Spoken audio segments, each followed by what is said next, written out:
இப்போ கடைசி நம்பிக்கை, அவனோட மனைவி, வாழ்க்கை துணைவி. அவளோட அன்புக்காவது இந்த சோதனையை தாங்குற சக்தி இருக்குமா? வாங்க பார்க்கலாம்.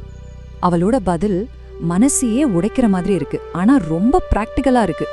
நான் எங்க அம்மாவுக்கு ஒரே பொண்ணு. நான் செத்துட்டா எங்க அப்பா அம்மாவும் சேர்த்துடுவாங்க. என் சொத்துக்கெல்லாம் என்ன ஆகும்? நான் இதுக்கு தயாரா இல்ல. பாருங்க, அவளோட கடமை அவங்க பெற்றோர் பக்கம் நிக்குது. அவளோட பற்று சொத்து மேல இருக்கு. கடைசியா அன்புங்கிற கோட்டையோட ஒவ்வொரு கல்லும் இப்போ இடிஞ்சு விழுது. இப்ப 3 பேருமே முடியாதுன்னு கைவரிச்சிட்டாங்க. அவங்க தனியா போய் ஏதோ கிசுகிசுன்னு பேசுறாங்க. கொஞ்ச நேரத்துல திரும்பி வராங்க. முகத்துல ஒரு தீர்வு கிடைச்ச மாதிரி ஒரு தெம்போட வராங்க. ஆனா அந்த தீர்வு என்னவா இருக்கும்னு நினைச்சானே ஒரு பயம் வருது.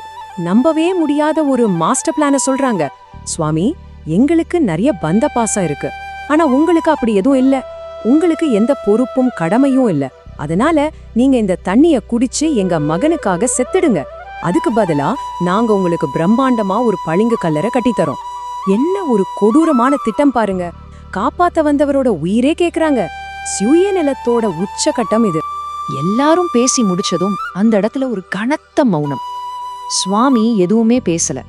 மெதுவா கீழே கிடக்கிற அந்த மாணவனை பார்த்து ஒரே ஒரு வார்த்தை சொல்றாரு: எழுந்துரு.